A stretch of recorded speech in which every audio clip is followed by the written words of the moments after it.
In the early part of the 20th century, headphones were used mainly by telephone operators and radio technicians. But in the 1930s, they were redesigned and marketed to the public. So music lovers everywhere plugged in and turned on to the concept. Everyone loves music, but not necessarily other people's. Headphones allow people to listen without negative feedback from your neighbours. To make high-end headphones, an injection moulding machine first makes the plastic speaker covers. The mesh area will allow sound waves to pass through, instead of reflecting back into the headphones. Equipment stamps trademark and other information onto two more casing components, a decorative metal disc and a plastic housing.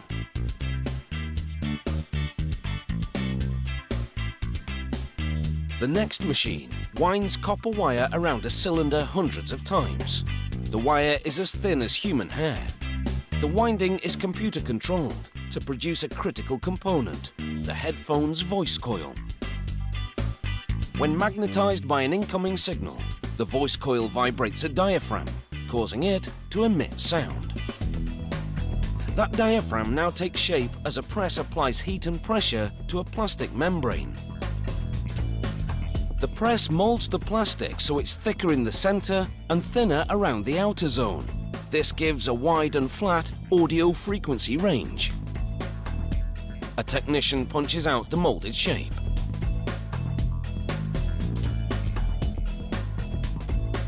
She applies a bead of glue to the diaphragm, then positions the copper voice coil in an assembly device.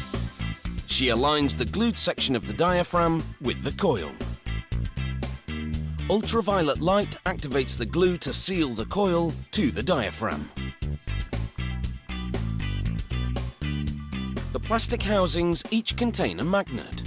The next technician installs the diaphragm and voice coil assembly on that housing. This takes skill because the coil must be positioned precisely for the best sound quality. This headphone speaker is now ready for an audio check. A technician tests the audio frequency range, distortion, and other factors. Here, a technician joins the ends of curved wires in a plastic clip. These wires serve a dual function. They hold the headphones snugly over the ears and deliver audio signals from the left side of the headphones to the right. The next technician installs a connector for the headphone's audio cable in a plastic strain reliever. An adjustable band will allow the headphones to fit on heads of all shapes and sizes. The operator presses the parts together with a hydraulic tool.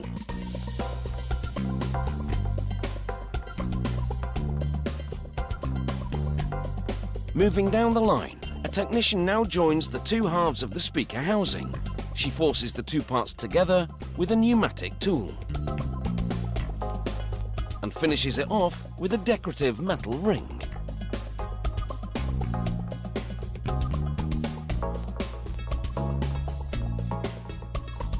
She inserts the speaker mechanism in the center of the housing, then places plastic brackets over it for protection.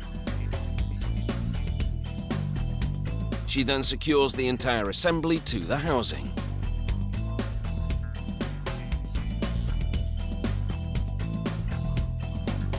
Next, she solders two wires to each headphone speaker.